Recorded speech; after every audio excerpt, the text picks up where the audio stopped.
RRM still নিবেদিত DBC নিউজের নিয়মিত আয়োজন সংবাদ সম্প্রসারণে সবাইকে স্বাগত জানাচ্ছি। আমি মুক্তাদির অনেক দিনের বাছাই করা সংবাদ এবং এর পর্যালোচনা নিয়ে সংবাদ সম্প্রসারণে আজ অতিথি হিসেবে স্টুডিওতে আছেন মাছরাঙা টেলিভিশনের প্রধান সম্পাদক রেজওয়ানুল হক রাজা এবং আর অল্প কিছুক্ষণের মধ্যে স্টুডিওতে যুক্ত হবেন প্রধান উপদেষ্টা সিনিয়র সহকারী প্রেস সচিব ফয়েজ আহমেদ এবং আরও যুক্ত হবে আমাদের সাথে জুমে সম্মিলিত বেসরকারি বিশ্ববিদ্যালয়ের সমন্বয়ক আয়াতুল্লাহ বেহেশতি।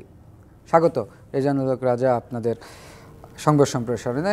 রেজওয়ানুল হক রাজা, আপনি দেখছিলেন আজকের দিনের বাছাইকৃত সংবাদ শিরোনামগুলো আমরা দেখে নিচ্ছিলাম। আপনি জানেন যে গণতান্ত্রিক ছাত্র সংসদ নামের একটি প্ল্যাটফর্ম, ছাত্রদের নতুন রাজনৈতিক প্ল্যাটফর্মের আজকে আত্মপ্রকাশ করেছেন। এই আত্মপ্রকাশ যারা করেছেন তারা একসময় এই বৈষম্য বিরোধী ছাত্র আন্দোলনের ফ্রন্টলাইনের সমন্বয়ক ছিলেন। ওইখান থেকে বের হয়ে এসে আজকের এই গণতান্ত্রিক ছাত্র সংসদ এবং এটা নিয়েও একাংশের একটি বিক্ষোভ ছিল। প্রাইভেট ইউনিভার্সিটির শিক্ষার্থীরা তারা এখানে বিক্ষোভ করেছেন যে তাদের রিপ্রেজেন্টেটিভ বা তাদের রিপ্রেজেন্টেশন নাই এখানে। জি, ধন্যবাদ। এটা তো আগেই বলা হয়েছিল যে এরকম একটি ছাত্র সংগঠন আসতে যাচ্ছে, সেটি আনুষ্ঠানিকভাবে আজকে আত্মপ্রকাশ করলো এবং নামটাও আমরা জানলাম, গণতান্ত্রিক ছাত্র সংসদ। তবে দুঃখজনক হচ্ছে যে আপনি বলেছেন এই যারা এই সংগঠনে আছেন তারা এর আগে বৈষম্য বিরোধী ছাত্র আন্দোলনে ছিলেন এবং যে সংগঠনের নেতৃত্বে 5ই আগস্টের ছাত্র জনতার অভ্যুত্থানটা হয়েছে।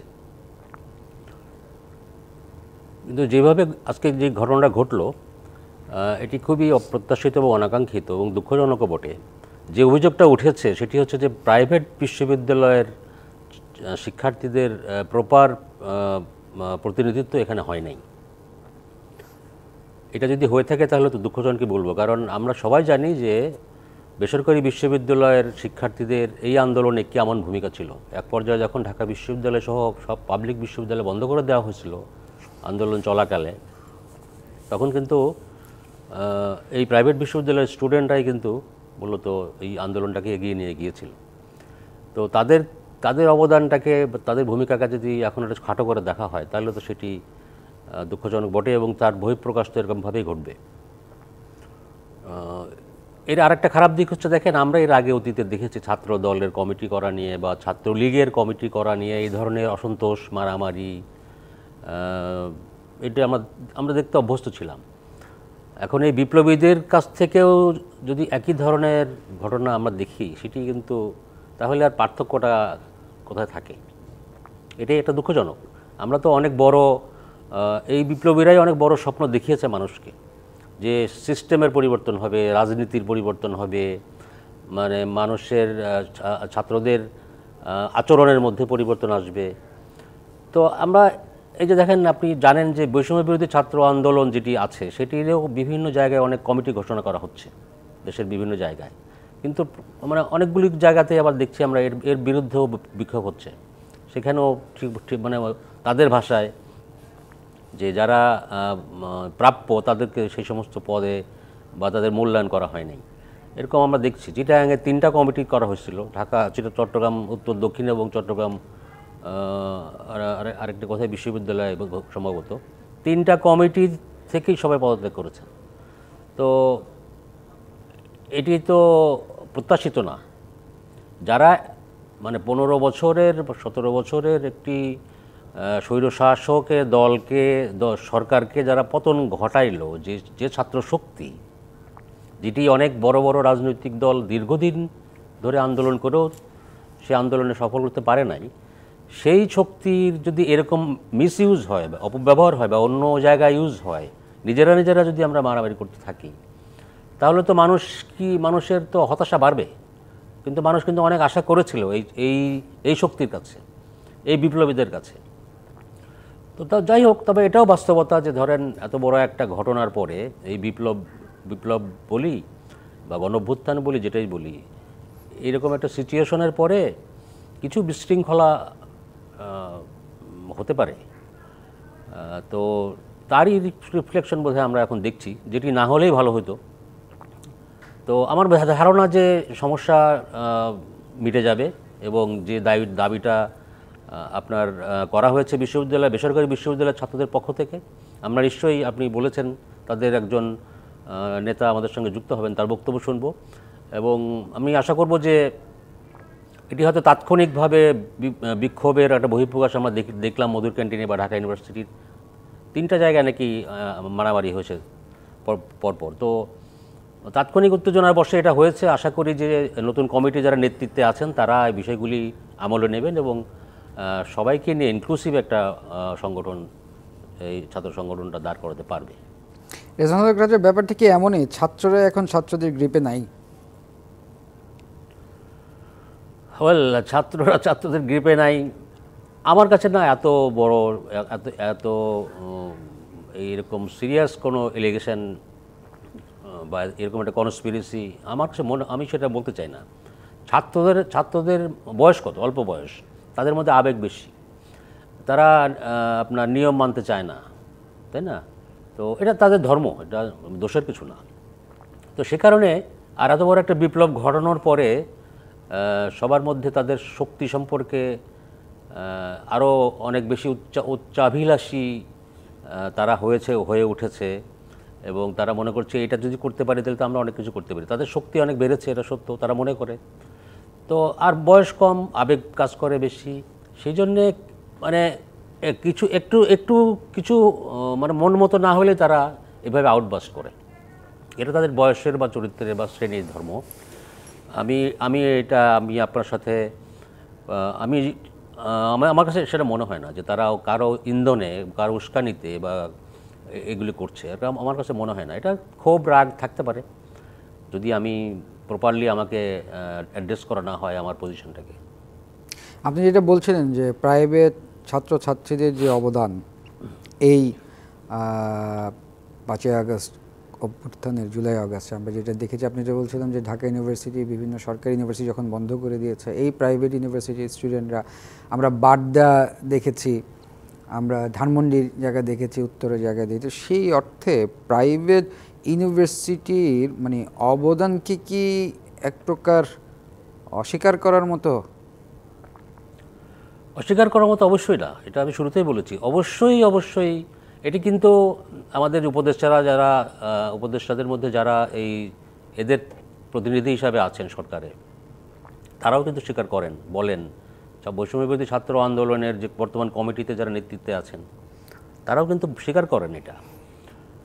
কিন্তু আনফর্চুনেটলি এক্ষেত্রে তাদের প্রপার রিপ্রেজেন্টেশনটা হয় নাই। এটার কারণ কি, একটা কমিটি যখন করতে যাওয়া হয় তখন না অনেক ধরনের ইন্টারেস্ট গ্রো করে, অনেক ধরনের প্রেশার থাকে, অনেক কিছু অ্যাকোমোডেট করতে হয়। তো সেটা করতে গিয়ে দেখা যায় যে হয়তো ইন্টেনশনাল আমি বলবো না, হয়তো কোনো কারণে তারা একটু তাদের মূল্যায়নটা কম হয়েছে। আপনি দেখেন এই যে আরেকটি নতুন দল আসছে শুক্রবারে এটা ঘোষণা হবে। সেই দলের গঠন করা নিয়ে, পদ নিয়ে কিন্তু নানান ধরনের আমরা মিডিয়াতে দেখছি, পদের সংখ্যা বাড়ানো হচ্ছে সবাইকে অ্যাকোমোডেট করার জন্যে। তো এটা হলো মানে একটা নতুন কিছুর যখন জন্ম হতে থাকে, এটাকে আমি বলবো আপনার কি বলে এটাকে, একটা ব্যথা আর কি, প্রসব বেদনার মতো আর কি। মায়ের পেট থেকে আমরা যখন জন্ম নিয়েছি তখন একটা বেদনা ছিল না, এখন এই নতুন কিছু করতে গিয়ে ওটা বেদনার মতো হয়। এবং এই বেদনাটা, বা এরা তো অভ্যস্ত না আসলে, যারা সংগঠন করছেন এরা হয়তো এর আগে যে সমস্ত সংগঠনে ছিলেন সেখানে এই সমস্ত সমস্যা ছিল না, কারণ এত লোককে অ্যাকোমোডেট করতে হয় নাই। যেমন ধরেন গণতান্ত্রিক ছাত্র শক্তি, যারা এই বৈষম্যবিরোধী ছাত্র আন্দোলনে যারা নেতা ছিলেন তারা সবাই ওই সংগঠন থেকে আসতেন ম্যাক্সিমাম। তো সেই সংগঠন নিয়ে সমস্যা হয় নাই, কারণ তখন এত নেতাও ছিল না, এত কর্মীও ছিল না। এখন এত বেশি প্রত্যাশা এই সমস্ত সংগঠনের নেতাদের কাছে বা নতুন সংগঠনের কাছে যে এইটা অ্যাকোমোডেট করতে গিয়ে একটু হিমশিম খেতে হচ্ছে তাদেরকে। বাট আমি আবারও মনে করি যে এটা এখনই আমাদের এই সূচনাতেই আমাদেরকে এখনই শেষ কথা বলার মতো পরিস্থিতি হয় নাই। একটুখানি এদিক সেদিক বা ধরেন একটু বিশৃঙ্খলা হচ্ছে, বাট সময়ে এটা হয়তো ঠিক হয়ে যাবে বলে আমার ধারণা। রেজানুল হক রাজু, আপনাকে আরেকটা প্রশ্ন করি একটু, যে এই নতুন যে রাজনৈতিক দলটি আত্মপ্রকাশ করতে যাচ্ছে 28শে ফেব্রুয়ারি, এই তো আগামী পরশু। আগামী পরশু দিন। সোশ্যাল মিডিয়াতে আমরা দেখি অনেকেই বলছেন যে অন্তর্বর্তী সরকারের একটা ইনফ্লুয়েন্স বা কোনো না কোনোভাবে একটা সাপোর্ট আছে এটা দিয়ে। আমরা একটু বিরতিতে যাই, বিরতির সময় হচ্ছে, বিরতির পরে এসে আমরা এই বিষয়টি নিয়ে কথা বলব। প্রিয় দর্শক, RRM স্টিল নিবেদিত ডিবিসি নিউজের নিয়মিত আয়োজন সংবাদ সম্প্রসারণ একটি বিরতির সময় হয়েছে, সঙ্গেই থাকুন। বিরতির পর আবারও স্বাগত RRM স্টিল নিবেদিত সংবাদ সম্প্রসারণে। আমাদের সাথে স্টুডিওতে আছেন মাছরাঙা টেলিভিশনের প্রধান সম্পাদক রেজওয়ানুল হক রাজা এবং প্রধান উপদেষ্টা সিনিয়র সহকারী প্রেস সচিব ফয়েজ আহমেদ। স্বাগত আপনাদের সংবাদ সম্প্রসারণে। ফয়েজ আহমেদ, আমরা বিরতির আগে রেজওয়ানুল হক রাজার সাথে কথা বলছিলাম যে আগামী পরশুদিন নতুন একটি রাজনৈতিক দলের আত্মপ্রকাশ ঘটতে যাচ্ছে। আজকে একটি ছাত্র সংসদ, গণতান্ত্রিক ছাত্র সংসদ নামে একটি নতুন ছাত্রদের নতুন একটা প্ল্যাটফর্ম আমরা দেখতে পারলাম। অনেকেই বলে থাকেন যে যেই নতুন রাজনৈতিক দলের আত্মপ্রকাশ ঘটে যাচ্ছেন কোনো না কোনোভাবে সরকারের একটা ইনফ্লুয়েন্স বা মদদ আছেন। আপনাকে ধন্যবাদ। এটা অনেকে বলেন এবং আমিও একটা কথা বলতে চাই, সেটা হচ্ছে যে নতুন, আপনারা কদিন আগে কাগজে দেখেছেন যে 5 মাসেই অনেকগুলি রাজনৈতিক সংগঠন গঠিত হয়েছে। আগামীকাল বা পরশু আরেকটি হতে যাচ্ছে। আজকে একটি ছাত্র সংগঠনের আত্মপ্রকাশ ঘটেছে। সরকারের মদদ, ইন্ধন, সরকারের সহযোগিতা বা সরকারের চাওয়া পাওয়া এর সঙ্গে সম্পৃক্ত কিনা, এটা এক ধরনের আলোচনা। এই প্রশ্নটা এক একজন এক এক সময় এক একভাবে করে। আমি মনে করি যে 5 আগস্ট পূর্ববর্তী বাংলাদেশ এবং 5 আগস্ট পরবর্তী বাংলাদেশ, এটা প্রেক্ষাপটটা একটু ভিন্ন। আপনি যদি দেখেন 8 আগস্ট এই সরকার গঠনের পর এখানে যে সকল ক্রিয়াশীল রাজনৈতিক দল আছে তারা প্রত্যেকেই প্রতিদিন কোনো কোনো ক্ষেত্রে একদিনে একাধিক রাজনৈতিক কর্মসূচি পালন করে আসছে। আমরা এই রাজনৈতিক কর্মসূচি পালন করার ক্ষেত্রে কোনো রাজনৈতিক দলকে পূর্বানুমতি, যেটা আমাদের রাজনীতিতে গত 15 বছর 16 বছর অত্যন্ত পরিচিত একটি শব্দ, আমরা দেখেছি বিএনপির মতো বৃহৎ একটি রাজনৈতিক দলকে কর্মসূচি পালন করার জন্য ডিএমপি কমিশনারের কার্যালয়ে ধর্ণা দিতে হয়েছে পূর্বানুমতির জন্য। এমনও দেখেছি যে সেই ডিএমপি কমিশনারের কার্যালয়ে নেতা গেছে, সে আর ফিরেনি, অ্যারেস্ট হয়ে গেছে। আমরা দেখেছি জামাতের নেতারা নিজেদের ঘরে বসে হয়তো দুপুরে লাঞ্চ করছিলেন কয়েকজন নেতা একসঙ্গে, তাদেরকে সেখান থেকে ধরে নিয়ে যাওয়া হয়েছে গোপন ষড়যন্ত্রমূলক বৈঠকের কারণে। তাহলে 8 তারিখের পর থেকে কোনো রাজনৈতিক দলকে, ছোট বলেন বড় বলেন, জোট বলেন, কোনো রাজনৈতিক সংগঠনকে, কোনো রাজনৈতিক দলকে কোনো ধরনের পূর্বানুমতির প্রয়োজন হচ্ছে না। সবাই নির্বিঘ্নে নিজ নিজ রাজনৈতিক চর্চা করছে। এইটা সরকারের পরিষ্কার সহযোগিতা বিএনপি পাচ্ছে, জামাত পাচ্ছে, সকল এবি পার্টি পাচ্ছে, গণতন্ত্র মঞ্চ পাচ্ছে, গণ অধিকার পরিষদ পাচ্ছে। তারা প্রকাশ্যে নির্বিঘ্নে নির্ভয়ে রাজনৈতিক কর্মসূচি পালন করছে। আমি মনে করি এটাই তো হওয়ার কথা ফয়েজ। আমি মনে করি জুলাই, এটাই তো হওয়ার কথা। প্রত্যেকটা রাজনৈতিক দলকে আপনার সরকার তো তাকে স্পেস দিতে হবে, যেটা গত 15 বছর আওয়ামী লীগ দেয় নাই। এটা nothing new, exactly nothing new. এইটাই একটা গভর্নমেন্টের উচিত যে তার যেসব পলিটিক্যাল পার্টি এক্সিস্ট করে তাদেরকে সে স্পেসটা দেওয়া। সেটা দেয় নাই দেখেই তো গত 15 বছরে একটা শাসনামলের উৎখাত হয়েছে। This is nothing new. আমি আপনাকে যে প্রশ্নটা করেছিলাম সেই প্রশ্নটা যদি আমাকে একটু বলতেন। তো এটা হচ্ছে জুলাই রক্তক্ষয়ী যেই অভ্যুত্থান, সেই অভ্যুত্থানের আউটকাম হচ্ছে এখানে সকল রাজনৈতিক দল তার নিজ নিজ রাজনীতির চর্চা স্বাধীনভাবে মুক্তভাবে করবেন। এখানে যদি কেউ নতুন রাজনীতি নিয়ে আসতে চান আসবেন, এখানে যদি কেউ পুরনো রাজনীতিকে নতুন করে গড়তে চান গড়বেন, কেউ যদি তার পুরনো রাজনীতির পুরনো পর্যায়ে দাঁড়িয়ে থেকে সেই রাজনীতি করেন করবেন।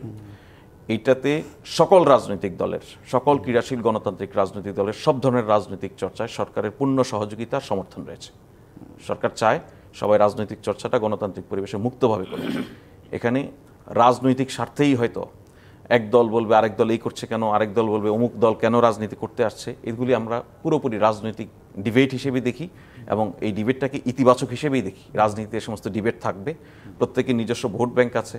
যখন একটা নতুন দল আসবে বা একটা পুরনো দল যখন নতুন করে গুছাবে, তখন নিজেদের ভোট ব্যাংক হারানোর আশঙ্কা থাকবে, নানান ইস্যু থাকে, এগুলি নিয়ে কথা বলবে। এটা অত্যন্ত গণতান্ত্রিক, ইতিবাচক। তবে স্পষ্ট বার্তা হচ্ছে সরকার কোনো রাজনৈতিক দল গঠন করছে না। আপনি এর যদি লেটেস্ট এক্সাম্পল দেখেন, সরকারের একজন অ্যাডভাইজার যিনি গতকাল সরকার থেকে পদত্যাগ করেছেন, নাহিদ ইসলাম, তিনি পদত্যাগের পর সংবাদ সম্মেলনে যখন আমাদের সাংবাদিক বন্ধুরা প্রশ্ন করেছিলেন আপনার পদত্যাগের কারণ কি, উনি বলেছেন আমি মনে করি আমার রাজপথে থাকা দরকার, আমি রাজনীতিতে থাকা দরকার। তার মানে কি, যদি উনি রাজনীতি করবেন বলেই সরকার ছেড়ে গেছেন, উনি যদি সরকারেই যদি দল গঠন করতেন উনি তো সরকারে থাকতেন, রাজনীতি করতেন। সুতরাং এটা স্পষ্ট সরকারের এই ধরনের কোনো উদ্দেশ্য নেই, সরকার এই ধরনের কোনো কাজও করছে না। না, আপনি বলছেন হ্যাঁ, সেটা নাহিদ আমাদের বাংলাদেশের প্রেক্ষাপটে একটা ল্যান্ডমার্ক তৈরি করে দিয়েছেন যে উনি রাজনীতি করার জন্য, রাজপথে থাকার জন্য, যেটা সচরাচর আসলে বাংলাদেশের ইতিহাসে আমরা দেখি নাই। কিন্তু এই বৈষম্যবিরোধী ছাত্র আন্দোলনের তার যে সহযোদ্ধারা এখনও উপদেষ্টা হিসাবে আছেন, দুই একজন আছেন না, তো সেই ক্ষেত্রে যে প্রশ্ন তো থাকতেই পারে যে ওইখান থেকে কোনো ইনফ্লুয়েন্স থাকবে কিনা। আমরা একটু শুনবো আমাদের সাথে আচ্ছা, আমরা চেষ্টা করেছিলাম প্রাইভেট বিশ্ববিদ্যালয়ের সমন্বয়ক আয়াতুল্লাহ বেহেশতির সাথে সংযোগ স্থাপন করার জন্য। আমরা একটু আয়াতুল্লাহ বেহেশতির সাথে একটু কথা বলি। আয়াতুল্লাহ বেহেশতি, শুনতে পাচ্ছেন? আসসালামু আলাইকুম। জি, আমি শুনতে পাচ্ছি। আয়াতুল্লাহ বেহেশতি, আমরা আজকে জানি যে গণতান্ত্রিক ছাত্র সংসদ নামের একটি স্টুডেন্ট পলিটিক্যাল প্ল্যাটফর্ম আজকে আত্মপ্রকাশ করেছে। এখানে প্রাইভেট বিশ্ববিদ্যালয়ের একাংশ ছাত্ররা বিক্ষোভ করেছেন আপনাদের রিপ্রেজেন্টেটিভ না থাকার কারণে। আপনার কাছে আমার প্রশ্ন, আমি একটু জানতে চাই যে একটা সময় যখন 5ই আগস্ট এই স্বৈরশাসক শেখ হাসিনাকে ক্ষমতাচ্যুত করার জন্য আপনারা সবাই প্রাইভেট এবং যারা গভর্নমেন্ট ইউনিভার্সিটি সব ছাত্রছাত্রী মিলে যে আন্দোলনটা করেছিলেন, সেখান থেকে আসলে এই সমন্বয়কদের বের হয়ে যেতে হয়েছে কেন? এবং আরেকটি যেই প্রশ্নটা, আপনারা একটা সময় বলেছিলেন যে লেজার ভিত্তিক ছাত্র রাজনীতি বন্ধ করতে হবে, তার প্রেক্ষাপটে আজকে আমরা আবার দেখছি গণতান্ত্রিক ছাত্র সংসদ নামে নতুন একটি প্ল্যাটফর্ম হয়েছে, যদি বলতেন। ধন্যবাদ আপনাকে। প্রথম বিষয় হচ্ছে আপনার দ্বিতীয় প্রশ্নটা প্রথম প্রশ্নের সাথে ওতপ্রোতভাবে জড়িত। আপনি যে জিজ্ঞেস করলেন যে কেন বের হতে হয়েছিল বা এইসব বিষয়, যেটা যে লেজুর ভিত্তিক ছাত্র রাজনীতি বা যেটা আপনি বলেন, আসলে এটার চর্চা এখন পর্যন্ত পরিলক্ষিত হচ্ছে এবং ভালোভাবেই বেশ ঘটা করে পরিলক্ষিত হচ্ছে। বরং আমি এটাই বলবো যে নতুন বোতলে পুরাতন মদ টাইপের বিষয় হচ্ছে। এখানে বেসরকারি বিশ্ববিদ্যালয় বা সরকারি বিশ্ববিদ্যালয় বলে যে বিষয়গুলো পরিলক্ষিত হচ্ছিল, এখানে একদম এ টু জেড একটা বিষয় মোটা দাগে বলা যায় যে 17 তারিখ যখন ঢাকা বিশ্ববিদ্যালয়ে অ্যাটাক করা হয় এবং ঢাকা বিশ্ববিদ্যালয়ের হলগুলো ভ্যাকেন্ট করার মাধ্যমে যখন আন্দোলন স্থিমিত হয়ে পড়ে, তখন কিন্তু বেসরকারি বিশ্ববিদ্যালয়ের শিক্ষার্থীরাই এটার হাল ধরেছিল এবং আন্দোলনকে শেষ পর্যন্ত নিয়ে একটি পরিস্ফুটিত 5ই আগস্টের জন্ম দিয়েছিল। তো সেই জায়গা থেকে গণ অভ্যুত্থানের ডাক কিন্তু বেসরকারি বিশ্ববিদ্যালয়ের শিক্ষার্থীদের কাছ থেকে এসেছিল। এটা আমরা জানি, এই ইতিহাস আমরা জানি, কিন্তু আমরা জানতে চাই আজকের এই দিনে এসে আপনারা এক থাকতে পারলেন না কেন? এক থাকতে না পারার শুরুতেই যে বিষয়টি বৈষম্য বিরোধী ছাত্র আন্দোলন নামকরণ আমরা করেছি, কিন্তু আপনার বৈষম্য কি দূর হয়েছে? সর্বপ্রথম বৈষম্য তো শুরু হয়েছে এখান থেকে যে বেসরকারি বিশ্ববিদ্যালয় এবং পাবলিক বিশ্ববিদ্যালয়ের স্টেক হোল্ডিং, পাবলিক বিশ্ববিদ্যালয় একটি নির্দিষ্ট জায়গা থেকে, ছাত্র শক্তি হোক বা যেটাই হোক, সেই জায়গা থেকে পাবলিক বিশ্ববিদ্যালয়কে সর্বোচ্চ পর্যায়ে সমুন্নত রাখতে হবে। বেসরকারি বিশ্ববিদ্যালয়কে কোনো স্থানে নেওয়া যাবে না। আপনারা জানেন আমরা বেসরকারি বিশ্ববিদ্যালয়ে কি ধরনের অবদান রেখেছি। আপনি দেখতে পেয়েছেন কোনো উপদেষ্টা মহল বা কোনো বিশেষ মহলে আমরা যারা শুরু থেকে 15 জুলাই থেকে, আপনি নিজে ব্যক্তিগতভাবে জানেন আমি 15 জুলাই থেকে 5ই আগস্ট এবং পরবর্তী সময়ে ত্রাণ বিতরণ থেকে শুরু করে ইচ এন্ড এভরিথিং কার্যক্রমে কিভাবে যুক্ত ছিলাম। আমাদের কোন অবস্থান কোন জায়গায় স্বীকৃতি দেওয়া হয়েছে, বরং শুধু মুখে মুখে মধু মিঠা মাখিয়ে বললেই হবে না যে বেসরকারি বিশ্ববিদ্যালয় এই আন্দোলনের অন্যতম স্টেক হোল্ডার, এই করেছে সেই করেছে, আর ভিতরে ভিতরে তলে তলে জাস্ট পাবলিক বিশ্ববিদ্যালয়কে আবার সেখানে আবার বিষয় আছে যে ঢাকা বিশ্ববিদ্যালয় কেন্দ্রীকরণ করে সিন্ডিকেট, ঢাবি সিন্ডিকেট মেনটেন করে সেখানে সব জায়গায় যেতে হবে। ইভেন এমন হয়েছে যারা কোনোদিন রাজনীতি জানতো না, এই আন্দোলনের মাধ্যমে যাদেরকে রাজনীতির হাতে খড়ি হওয়ার মতো একটি বিষয় ছিল, তাদেরকে পর্যন্ত করাপ্ট করেছে ঢাকা বিশ্ববিদ্যালয়ের এই কিছু স্টুডেন্ট, এই যে লেজুর ভিত্তিক ছাত্র রাজনীতির এগেইনস্টে যারা হাল ধরেছিল তাদের নামধারী কিছু শিক্ষার্থী, এবং তারা এখন লেজুর ভিত্তিক সেই বেসরকারি বিশ্ববিদ্যালয় এখন লেজুর ভিত্তিক ছাত্র রাজনীতি প্রতিটা পরতে এখন পরিলক্ষিত হচ্ছে। এর জন্য সরাসরি আমি স্পষ্টভাবে দায়ী করতে চাই কেন্দ্রীয় যে কমিটি নামক যে অন্যতম যে বৈষম্য যে যারা করছে তাদেরকে স্পষ্টভাবে এটা দায়ী করতে চাচ্ছি। শুধু সেটি না, আপনাকে এটিও মানতে হবে যে যারা 15 জুলাই থেকে 5ই আগস্ট এই ক্রুশাল মোমেন্টে এবং অভ্যুত্থানের অন্যতম টার্নিং মোমেন্টে যারা হাল ধরেছিল, যারা সামনে এগিয়ে আসছিল নিজেদের বুকের তাজা রক্ত ঢেলে এবং একই সাথে ডিজিএফআই এনএসআই রক্তচক্ষুকে উপেক্ষা করে, তাদের এখন কোথাও কোনো অবস্থান নাই। তাদেরকে বিভিন্নভাবে বিভিন্ন উপায়ে বিতর্কিত করে দেওয়া হয়েছে, তাদের নামে নানা ভিত্তিহীন প্রপাগান্ডা ছড়িয়ে তাদেরকে ব্যাকইন্ডে রাখা হয়েছে। বরং একদিনও আন্দোলনে আসেন এমন ব্যক্তিকে বিভিন্ন জায়গায় নিয়ে লাফালাফি হচ্ছে। ছাত্রলীগের কমিটিকে পুনর্বাসন দেওয়া হচ্ছে, যারা সরাসরি আন্দোলনের উপর অ্যাটাক করেছে এমন ব্যক্তিকে পর্যন্ত আন্দোলনে এই এই বৈষম্য বিরোধী ছাত্র আন্দোলনের কমিটিতে পর্যন্ত রাখা হচ্ছে। এটি হচ্ছে অন্যতম অন্তরায়। এবং এই কারণে কোনো দিন বেসরকারি বিশ্ববিদ্যালয় বলি, সব পাবলিক বিশ্ববিদ্যালয় বলি, যেদিকেই বলি, কোনো কারণেই কোনোভাবেই এটার কোনো পরিপূর্ণ সমন্বয় হয়ে কোনো কমিটি হবে না। এবং স্পষ্টভাবে বলে দিতে চাই, নতুন যে রাজনৈতিক দল গঠন হচ্ছে এটার পক্ষে আমি একেবারেই না। সংস্কার ছাড়া কোনো রাজনৈতিক দল গঠন করা আমরা সমর্থন করি না। ধন্যবাদ আয়াতুল্লাহ বেহেশতি, ধন্যবাদ আমাদের সাথে যুক্ত হওয়ার জন্য। প্রিয় দর্শক, আরআরএম স্টিল নিবেদিত সংবাদ সম্প্রসারণের একটি বিরতির সময় হয়েছে, সঙ্গেই থাকুন। বিরতির পর আবারও স্বাগত। আরআরএম স্টিল নিবেদিত সংবাদ সম্প্রসারণের স্টুডিওতে আছেন রেজওয়ান হক রাজা এবং ফয়েজ আহমেদ। স্বাগত আপনাদের সংবাদ সম্প্রসারণে। ফয়েজ আহমেদ, আপনার কাছে আলোচনা একটু যাই। সেটা হচ্ছে আজকে আমাদের প্রেস সেক্রেটারি শফিকুল আলম একটা প্রোগ্রামে উনি বলেছেন Bangladesh economic turn around as miracle.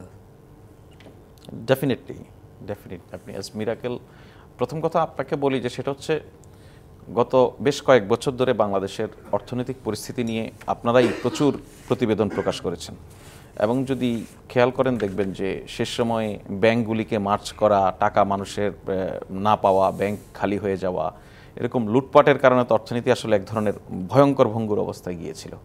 কিন্তু ব্যাপার হচ্ছে আমরা যতটা আসলে অর্থনৈতিক খাতকে নাজুক মনে করছিলাম, সরকার যখন অন্তর্বর্তী সরকার দায়িত্ব নেওয়ার পরে যখন একটা শ্বেতপত্র প্রণয়ন কমিটি করলো অর্থনৈতিক অবস্থা আসলে অ্যাসেসমেন্ট করার জন্য, ঠিক কোন অবস্থায় দাঁড়িয়ে সরকার দায়িত্ব নিয়েছে সেটা বোঝার জন্য, তখন দেখা গেল যে যতটা নাজুক ভাবা হচ্ছিল পরিস্থিতি তার চেয়েও খারাপ। আপনি আজকে বাংলাদেশ ব্যাংকের গভর্নরের ব্রিফিংটা শুনেছেন? বাংলাদেশ ব্যাংকের গভর্নর বলেছেন যে বেশ কিছু ব্যাংকে বাঁচানো কঠিন হবে। না, উনি আরেকটা কথা বলেছেন। সেটা বলেছেন যে গত 6 মাসে খেলাপি ঋণ ছাড়ালো 3,45,000 কোটি টাকা। এই খেলাপি কারা আপনাকে চিন্তা করতে হবে। এগুলি কিন্তু গত 6 মাসে যেগুলি খেলাপি হচ্ছে, এটা গত 15 বছরের না 15 বছরের তো বটেই ধরে নিলাম, নামে বেনামে অনেক 6 মাসে খেলাপি যারা হচ্ছে, আপনি দেখবেন যে লোন কারা পেয়েছে আমাদের এখানে। আমরা জানি, এটা জানি। আপনি যদি লোন পাওয়ার যদি পুরো ক্যাপাসিটি আপনার থাকে, আপনি আবেদন করে একটা লোন পাবেন না। লোন পাবে আপনার নামের সঙ্গে যদি একটা দলীয় পদ থাকতো সেই বিবেচনায়। সুতরাং ওই দলীয় বিবেচনার লোকেরা, ইভেন অনেক ব্যবসায়ী। গত 6 মাসে ফরেন ইনভেস্টমেন্টের কি অবস্থা বাংলাদেশে? খুব ভালো অবস্থা, ফরেন ইনভেস্টমেন্ট ভালো হচ্ছে। আপনি দেখেন আমাদের রপ্তানি বাড়ছে, রপ্তানি, আপনি গার্মেন্টসের রপ্তানি দেখেছেন বাড়ছে। এবং আমি আপনাকে এতটুকু বলতে পারি যে আমাদের গত 6 মাসে সরকার দায়িত্ব নেওয়ার পরে আমাদের ইকোনমিক সূচকগুলি প্রত্যেকটা ঊর্ধ্বমুখী, পজিটিভ দিকে আছে এবং আমাদের বিনিয়োগে আস্থা ফিরছে।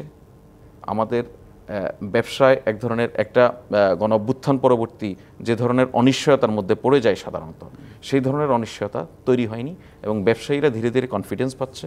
সবগুলিতে আমাদের ইমিডিয়েট যেই ধাক্কাগুলি লাগে, যে ধরেন ব্যাংকিং সেক্টরে মানুষ ভয়ে টাকা তুলে নিয়ে যাওয়ার কথা ছিল, অনেক কথা কিছু হতে পারতো, এরকম কিছু হয়নি। ইকোনমি খুব ভালো দিকে এগোচ্ছে। সিরিয়াসলি যদি আপনি ওই সূচক ধরে ধরে দেখেন যে বাংলাদেশের প্রত্যেকটা খাতে ইকোনমি শুধুমাত্র এই সুযোগ আমরা গত 15 বছরে এই ডেটা আমরা দেখেছি না, গত 15 বছরে বিভিন্ন ডেটা যে আমাদের এই ইনডেক্স আপনি দেখেছেন। এবং আমি আপনার বক্তব্যটা, এই বক্তব্যে শুধু একটা জিনিস আমি বলতে পারি যে এটা আমি তো নিজে গ্রামের সন্তান, গ্রাম থেকে উঠে আসা মানুষ। গ্রামে একটা প্রবাদ আছে যে চুন খেয়ে মুখ পুড়েছি, দই দেখলেও ভয় লাগে। আমি আপনাকে বলবো যে এই বিশ্বাসটুকু রাখেন, একদম নিশ্চিত করে রাখেন, এই সরকার কোনো ধরনের ডেটা ম্যানিপুলেশন করে না এবং করবে না। ডেটা যা আমার রিজার্ভে আছে ডেটাতে তাই থাকবে।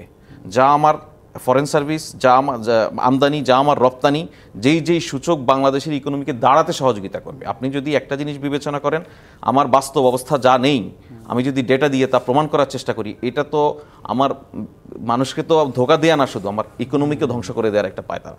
সুতরাং এই সরকার আমলে ন্যূনতম ঘটবে না, ঘটেনি। এটা পরিষ্কার নির্দেশনা। আমাদের বাংলাদেশের যে সমস্ত প্রতিষ্ঠানগুলি এই সমস্ত সূচক নিয়ে কাজ করে, ডেটা নিয়ে কাজ করে, তাদেরকে প্রধান উপদেষ্টার দপ্তর থেকে পরিষ্কার নির্দেশনা দেওয়া আছে কোনো ধরনের ম্যানিপুলেশন যেন না ঘটে। সুতরাং ইকোনমি আমাদের খুব ভালো করছে এবং আপনি নিশ্চিত থাকেন আগামী কয়েক মাসের মধ্যে আমাদের ইকোনমি ইনশাল্লাহ সে অবস্থায় যাবে যে ইকোনমি আমাদের খুব ভালো করছে, আমরাও চাই ইকোনমি ভালো করে, কিন্তু দেশের আইন শৃঙ্খলা পরিস্থিতি এখন আপনারা কেন নিয়ন্ত্রণে আনতে পারছেন না? Why this lawlessness? এই ললেসনেস নিয়ে যেটা বলছেন এইটা সত্যি একটা চিন্তার বিষয়। নাগরিকদেরকে অনেক ক্ষেত্রে বেশ কিছু ঘটনা উদ্বিগ্ন করেছে। সেক্ষেত্রে আমরা কিছু কিছু সূচক দেখলেই দেখতে পাচ্ছি, সংবাদপত্রে প্রকাশিত সূচকে কিছু কিছু ঘটনা আগের সময়ের তুলনায়, আগের বছরের একই সময়ের তুলনায় কিছু কিছু ঘটনা বেড়েছে, বিশেষ করে ছিনতাইয়ের ঘটনা বেড়েছে। এই জিনিসগুলির একটা বাস্তব কারণ হচ্ছে যে আমাদের ল এনফোর্সমেন্ট এজেন্সি, যেটা এই সরকার দায়িত্ব নেওয়ার পরে প্রথম 3 সপ্তাহে পুলিশকে থানায় ফিরাতে পারেনি। এই চ্যালেঞ্জ আছে, এটা অস্বীকার করার মধ্যে দিয়ে কোনো মাহাত্ম্য নেই। এই চ্যালেঞ্জটা মোকাবেলায় সরকার সর্বোচ্চ আন্তরিকতার সঙ্গে কাজ করছে। আশা করা যায় এটা অতি দ্রুত সময়ের মধ্যে আর খুব ভালো অবস্থায় পৌঁছাবে ইনশাল্লাহ। এটা মানুষের সহযোগিতা প্রয়োজন, এটা আইন শৃঙ্খলা বাহিনী মানুষের তো সহযোগিতা করতে জনগণের মধ্যে এখন কিছু প্রশ্ন জাগে ফয়েজ আহমেদ, সেটা হচ্ছে যে 5 তারিখের পরে মানে এখন এতটাই আমরা স্বাধীন যে যখন ইচ্ছা আমরা যে দাবি নিয়ে আমরা নেমে যাচ্ছি। আজকে মহাখালী বাস স্ট্যান্ডে বাস মামলা করার জন্য পুরো 2টা ঘন্টা শ্রমিকরা ব্লক করে রাখলেন। এখন জনগণের মধ্যে একটা প্রশ্ন যে এই দেশে আসলে কোনো গভর্নমেন্ট এক্সিস্ট করে কিনা। এইটা ঠিক জনগণের মনে যদি প্রশ্ন হয়, আপনি যদি এভাবে বলে থাকেন জনগণের মনে প্রশ্ন গভর্নমেন্ট এক্সিস্ট করে কিনা, আমি আপনার মাধ্যমে একটু জানতে চাই জনগণ দাবিটা কার কাছে করছে। দাবিটা কিন্তু গভর্নমেন্টের কাছে করছে। যে ধরনের দাবি যদি এক্সিস্ট না করে, এখানে দাবি করার কোনো অথরিটি থাকে না। মুশকিল হচ্ছে সরকারের পক্ষ থেকে বারবার আহ্বান করা হচ্ছে যে আপনাদের দাবি যে থাকবে, ধরেন এই প্রায় 200-র মতো আন্দোলন হয়েছে, তাই তো এই গত 6 মাসে। যদি একটু ছোট করতে আমরা আমাদের হাতে সময় নেই, রেজন হক রাজার কাছে আমরা একটু জানতে চাইবো, আপনি একটু 30 সেকেন্ডে শেষ করুন। তো এই যে 200-র মতো আন্দোলন হয়েছে, এর সব কিন্তু অন্যায্য না, অনেকগুলি ষড়যন্ত্রমূলক আন্দোলন আছে, আর অধিকাংশই দাবি ন্যায্য। সরকার আহ্বান করছে এই ন্যায্য দাবিগুলি প্রপার চ্যানেলের মধ্যে আসা, কারণ সরকার জানে 17 বছর মানুষ কোনো ন্যায্য দাবি নিয়ে। ধন্যবাদ ফয়েজ আহমেদ। আর রেজন হক রাজা যেটা বলছিলেন ফয়েজ আহমেদ, যে অনেকগুলোই ন্যায্য দাবি যেটা 17 বছর বলতে পারে নাই, লনেসনেস নিয়ে ফয়েজ আহমেদকে জিজ্ঞেস করেছি একই প্রশ্ন, যে আইন শৃঙ্খলার যে অবনতি এইটা আসলে কিভাবে। আপনি একটু আগে বলেছেন এই আমরা এখন সবাই স্বাধীন হয়ে গেছি এবং সবাই স্বাধীন হয়ে গেলে যেরকম আচরণ করি সেরকম আচরণ করছি। আমরা যদি সবাই এরকম এই ধরনের আচরণ করতে থাকি, আপনি একটু আগে বললেন একটা বাসে মামলা দিয়েছে সে কারণে 2 ঘন্টা রাস্তা বন্ধ। আমরা যদি এই ধরনের আচরণ করতে থাকি, সরকার কত জনের সরকারের, আমরা যদি জনগণ যদি আমরা শৃঙ্খলার মধ্যে থাকতে না থাকি, যদি আমরা দায়িত্বশীল আচরণ না করি, এই সরকার অন্তর্বর্তী সরকার এবং এই সরকার যা দায়িত্ব নিয়েছে যে পরিস্থিতিতে সেটা এইটুকু মেরামত করতে গিয়ে তাদের হিমশিম অবস্থা, এবং তারা কেউ সরকার পরিচালনার মতো এরকম অভিজ্ঞ ব্যক্তি নয়। তো এই সরকারের কাছে আপনি সব দায় দায়িত্ব দিয়ে হবে না, কিন্তু আমরা আমাদের রেসপন্সিবল আচরণটা আমাদের করতে হবে। এই যে 200 আন্দোলন কেন হবে এখন? আর সরকার, আমি যতটুকু শুনেছি ওনারা বলেছেন যে ভাই আপনাদের কি বক্তব্য আছে, দাবি দেওয়া আছে, আমাদের কাছে লিখিতভাবে পাঠান, আমরা প্রপার জায়গায় এগুলি পাঠাবো ইত্যাদি। আমাদেরও কিছু নাগরিক দায়িত্ব বলে তো একটা বিষয় আছে, তাই না? আমরা অনেক ক্ষেত্রে সেটা পালন করছি না। স্বাধীন হয়ে গেছি, স্বাধীন হয়ে আমাদের কিছু নন কোঅপারেশন অ্যাটিটিউড আছে। নন কোঅপারেশন বলবো না, আমরা স্বাধীন আচরণ করতে গিয়ে অনেক ক্ষেত্রে আমরা কি বলে বিশৃঙ্খলা তৈরি করছি। আপনি এই সেনাপ্রধানের বক্তব্য নিয়ে অনেক কথা হয়েছে গতকাল। উনি কিন্তু এই আইনশৃঙ্খলা পরিস্থিতির অবনতির কারণও একটা বলেছেন। উনি বলছেন আমরা যেভাবে নিজেদের মধ্যে মারামারি কাটাকাটি করছি, তাতে এই আইনশৃঙ্খলার পরিস্থিতি অবনতির এটা একটা কারণ। ট্রু, কারণ এখন সবাই বেপরোয়া। সন্ত্রাসীরা তো বটেও, বিভিন্ন শ্রেণী পেশার মানুষ যারা, তার মধ্যে বিভিন্ন অংশ আছে, তাদেরও অনেকে এই সুযোগটা, এই সময়টাকে বেছে নিয়েছে তাদের যার স্বার্থ চরিতার্থ করা বা সুবিধা নেওয়ার জন্য। এইরকমভাবে চলতে থাকলে তো আপনার পরিস্থিতি নিয়ন্ত্রণ করা আসলে একটু কঠিনই হবে। ধন্যবাদ রেজন হক রাজা, ধন্যবাদ ফয়েজ আহমেদ। আমাদের সাথে যুক্ত হওয়ার জন্য। প্রিয় দর্শক, এই ছিল আর স্টিল নিবেদিত সংবাদ সম্প্রসারণে। ডিবিসির সঙ্গেই থাকুন।